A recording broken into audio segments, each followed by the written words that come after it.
Hi Booktube!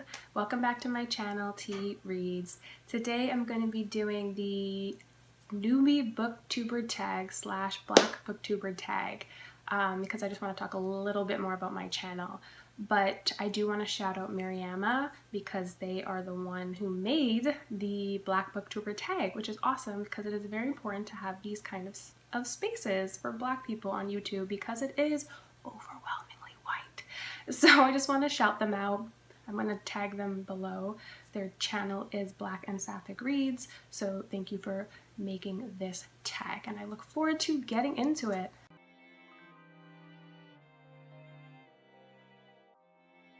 Alright, let's get into this tag. I'm just going to mix up these questions, and the first question is, tell me about yourself. So, my name is Tia. I am mixed race. My mother is white. She is Scottish, Italian, Irish, and English, so super white. And my father is Black Nova Scotian. So I am half white and half Black Nova Scotian. I know a lot of you were like, what the heck is a Black Nova Scotian? Well, Nova Scotia is a province in Canada. And Black people have been in Canada for centuries. And specifically in Nova Scotia, we've been there since the 1600s. So that is where my Black roots are, and because there's such a rich community there that has been there for centuries, they've kind of cultivated their own ethnic identity as Black Nova Scotians. So even if you don't live in Nova Scotia, like I don't live in Nova Scotia, if your Blackness is rooted in Nova Scotia, then you're Black Nova Scotian. And for example, my father was born and raised in Nova Scotia, so that is where my roots are, and so that's Black Nova Scotian. You can Google it. I would urge you to Google it. There is such a rich history there that I think will fascinate most of you. And just to give a pop cultural reference, The Rock, yes, Dwayne "The Rock" Johnson, his father was born and raised in Nova Scotia, so his Blackness is rooted in Nova Scotia. So he is half Samoan and half Black Nova Scotian. So if you didn't know, now you know, but please, yeah, Google it. I really don't like talking about myself because I sound so boring when I list things that I like. But I really love horror movies. I love to be scared. I'm currently working on a collection of short horror fiction. And yeah, so I like to write. I'm a writer. That is my passion. I just graduated university for creative writing, and so now I'm working on some poetry and working on the short story collection.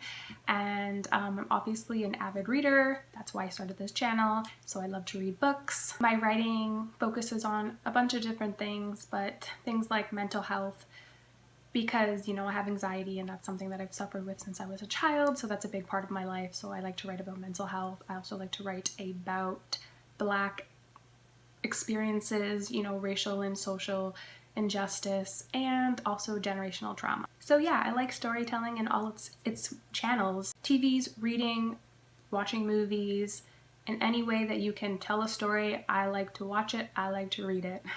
The next question is, why did you start this channel? Well, it started with a book club. Me and my friends obviously couldn't see each other during quarantine, so we decided to do a book club, and we met up every week to discuss a book. But that kind of fizzled out during the months, you know, as things started to open back up, people had to go back to work and we were more busy, and so we couldn't keep up with the book club, unfortunately. But I decided to keep doing it. I discovered through the book club that I loved talking about books. And so I just started to do little short videos of book reviews on Instagram, even though no one was watching them. But Instagram's kind of limiting because you have to stick to a 10-minute timeline. And I also had no experience in like editing videos and all of that, so I had to like make sure that while I'm sitting in front of the camera there was no mistakes, because then I would have to start over. It wasn't until my cousin reached out to me and was like, why don't you start a YouTube channel? I was like, no, there's no way. I have no idea. I don't know the world of YouTube at all, and I don't know how to edit videos, and so I had to do a lot of research before I actually started the channel. But I essentially started it so that I can talk about books and that I could meet other booktubers and kind of cultivate a community. That's really what I'm interested in here. And I guess that kind of answers the third question, which is, what are you most excited about for your channel? Cultivating community, meeting other booktubers. But yeah, at first, you know, you're really focused on just starting your channel and it's a lot of work. But I have been searching out other booktubers, subscribing to their channels, trying to, you know, build a community. And just, I want to talk to other booktubers because it's really nice to talk to people who have read books that you have read, so that you can, you know, discuss things that you may have missed or that they've seen that you didn't see. And so yeah, that's what I'm most excited about, is just meeting other booktubers. So the next question is, what kind of books do you like to read? So I'm not really big on genre fiction, I'm not gonna lie. I don't really do like sci-fi. I don't even read horror, which is weird because I'm currently writing horror fiction, but I did pick up a couple of those books so that I can kind of be inspired. But generally, I don't really do genre fiction. I like literary fiction. I like fiction that is focused on like real human experiences, and specifically the Black experience, just because when I was younger, a lot of the books that I read were by white authors and had white characters. And so when I became more socially aware of the world around me, I was like, why do I keep reading these books with white characters and by white authors? I need to switch it up. And so yeah, now a lot of my books are by Black authors and also just people of color in general. I'm really interested in just like reading books that are diverse and will teach me about the human experience in all different cultures. I do also like to read nonfiction, not as much as fiction, but because I'm also done school, I want to keep learning and growing. So I do like to read nonfiction because it's educational. So the next question is, who's a Black author that you love that not a lot of people know about? And I'm going to switch it up a little bit because I feel like the authors that I will say that I love, most people will know about.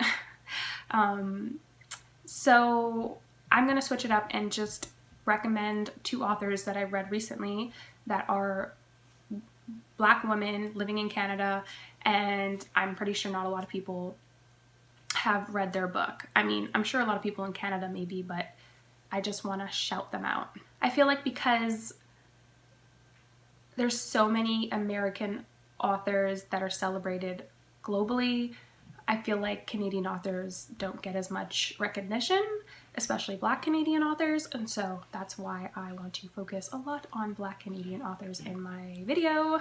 So these are the two books that I recommend. One is called The Wisdom of Rain by Eleanor P. Sam, and the other is called Shut Up, You Are Pretty by Mutonji.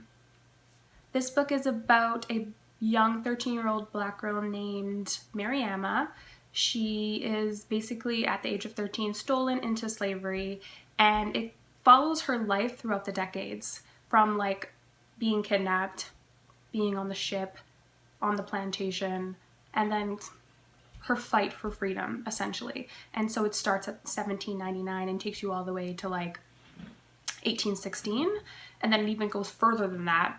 And takes you to like 2018, I believe. And so it is a journey and it is an adventure. And of course it's full of tragedy because it is a slave narrative, but it's so much more than that. There's like a little blurb that I really like that I'm just gonna read to you. It is a novel that treasures and restores the past, breathing life into a forgotten time and place and revealing hidden pathways that bring new meaning to the present. So yeah, I definitely recommend this novel. And then there's this novel, Shut Up, You're Pretty by Mutonji. This is a short story collection, so for those of you who like short story collections, this is definitely one of them I think you should pick up. This is kind of different though, because usually short story collections have different characters with each chapter, but this book follows one character in different moments of her life. So the character is named Loli, and each chapter are different periods of her life. So there are time gaps and like jumps. And you're basically getting a journey of like the important moments in her life, like flashes and snippets of very important moments of her life that make her who she is. So it starts with her family immigrating to Canada from the Congo. She moves into a place in Scarborough, and Scarborough is a city in Toronto. And so you take this journey with her as she discovers who she is and who she wants to be, as she struggles with grief, with loss, with her sexuality, with her self-esteem, with what she wants to be, and you know, even like her relationship with her parents and stuff like that. And so it's just a beautiful exploration of this young woman's life told in like the moments that make her who she is. Does that make sense? I just think it's a really good book and I definitely recommend it. So the next question is, what is your favorite book about the Black experience? So this book is called Brother by David Chariandy, another Black Canadian author, and I'm not exaggerating when I say this is my favorite book currently. I read this book probably, I think 3 times in 2020. I had to read it for school, but then after school was finished, I read it again, this time just for my own pleasure. But yes, it is my favorite book currently, and although there are close seconds, there has yet to be a book that has like seeped into my soul and imprinted, such as this one. So this book is about brothers Michael and Francis who live in Canada. They are Indo and Afro-Trinidadian. They live in community housing, which is like the ghetto, with their single mother. This is yet again another book set in Scarborough, which, yet, like I mentioned, is a place in Toronto. So that's awesome. I think it's great to read stories that are set in Toronto, specifically Scarborough, since that's a very predominantly Black and brown area in Toronto. And so whenever I read a book that is set in Scarborough or in Toronto in general, I obviously connect to that story because I live in Toronto. So we follow their lives as they are 2 young Black boys and teenagers living in a racist, oppressive country, and so they deal with discrimination and racism from, you know, their neighbors, from their teachers, from their employers, from strangers, from police, as they struggle to hold on to their hopes and dreams. Essentially, when you live in poverty and when you are marginalized, all you have is your hopes and your dreams. You want to rise above where you are living.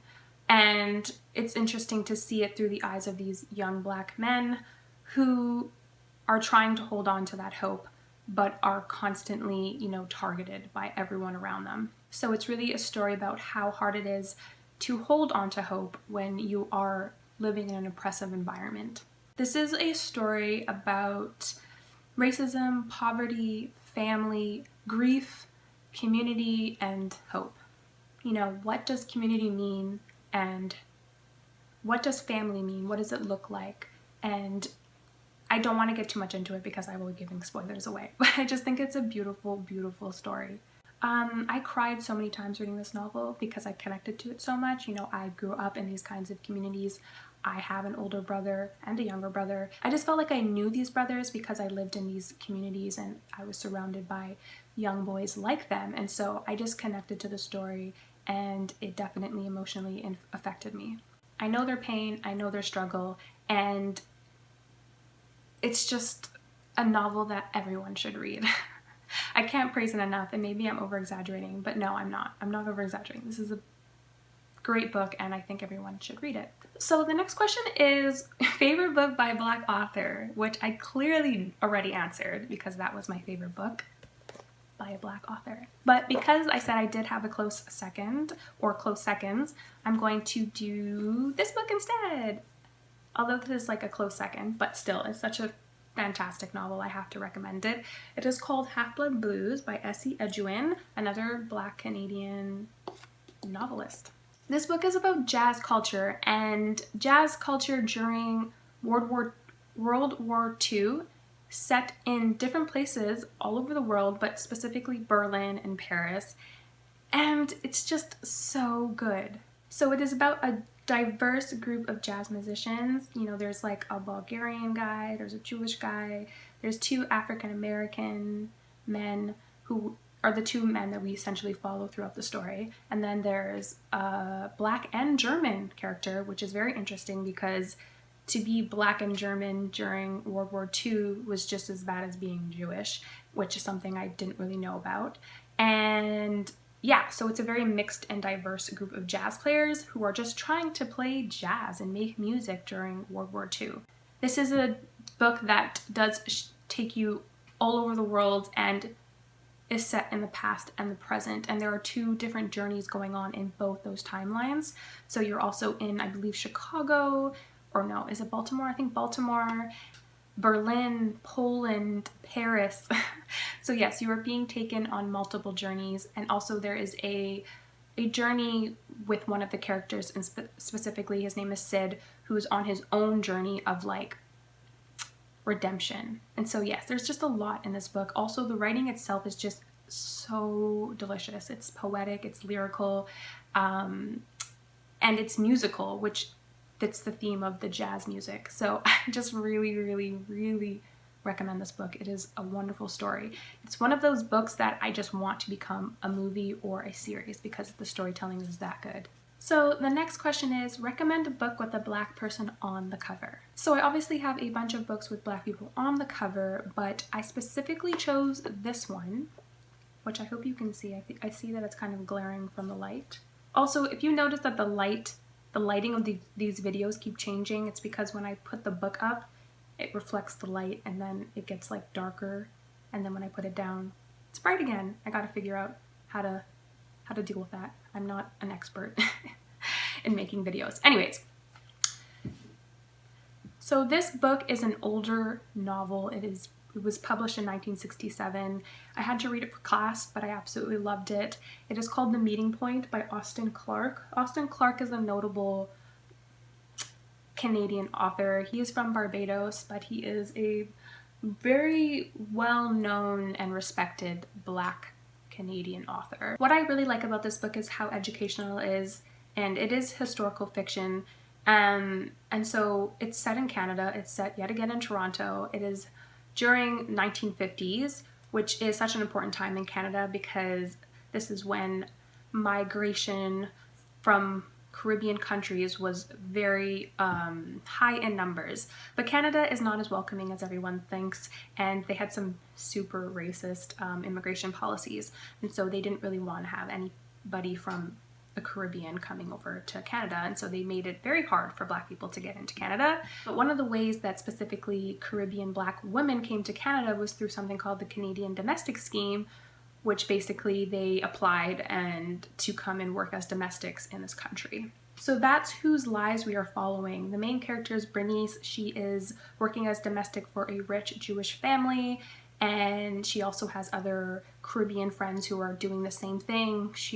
And some of them have brought over their husbands. And so you follow Bernice and her little community of other Caribbean migrants and how they struggle to, you know, find purpose and belonging in a very oppressive and racist place. And so not only is it a good story, it is also historical, and it speaks to what it was like for Caribbean women and men immigrating to Canada in the 1950s. And so I think it's also very informative, and it's about a part of history in Canada that maybe not a lot of people know about. Also, this book is a trilogy. I only have this one because I had to buy it for school, and so I still have to pick up the other two, which I definitely want to do because I want to, you know, finish off their stories because it does kind of end on a cliffhanger. But yes, I definitely recommend. Learn something about Toronto in the 1950s. So the next question is interesting. It is, recommend a book by a Black author that makes you happy. You know, a lot of the books that I have are not ones that I would say make me happy. I mean, they're full of tragedy and pain. Of course, there's resilience and resistance and love and hope and good feelings too, but I don't necessarily read books to be happy, if that makes sense. But yeah, so this one was an interesting question, and it was like, I really had to look at my bookshelf and be like, do any of these books make me happy? But I did find this book on my shelf that actually does make me happy. So this book is called What We All Long For by the incredible Dionne brand. I absolutely love this book. Like, love, love, love this book. I had to read it at least 3 times for school, which tells you how, you know, educational this book is. But I also read it again after school was finished, just for, like, again, for my own pleasure. I find that when you read it for school and then you read it on your own, you find different things. So yeah, I've read this book about 4 times, and I never grew tired of this book. So this book is yet again set in Toronto. Yay! And we follow the lives of young adult, second generation Canadians as they struggle to find, you know, purpose and community, and they struggle with their identity. They struggle to connect to their immigrant parents, then connect to the wider, you know, Canadian society. And it is diverse. You know, there is a Taiwanese woman, there is a mixed race character, there is an African young man, and then there is a Black Nova Scotian character, which definitely made my heart swell because I was like, oh my god, this is the first time I'm reading a book with a Black Nova Scotian girl, so I definitely connected with her character. And they kind of cultivate their own little community, and it's very reflective of like our generation and how we define community. This book challenges the notion of multicultural. What does multicultural mean, and who are the ones that give it meaning? It is a book full of art, of love, of community, and resistance. So yes, it is definitely a book that made me happy throughout. And I definitely connected to the characters in this novel. So yeah, I definitely recommend this book. And Dionne Brand is just a genius. So yeah, you'll enjoy it. So next question is, talk about a book by a Black author coming out in 2021. I guess it's one that you are excited to read. And so I really want to read a book that's coming out in June, I believe, called The Other Black Girl by Zakiya Dalila Harris. I'm just going to read you the little description on my computer that I copy and pasted from online so that you guys can kind of understand what it's about. So I didn't write this, I'm just reading it.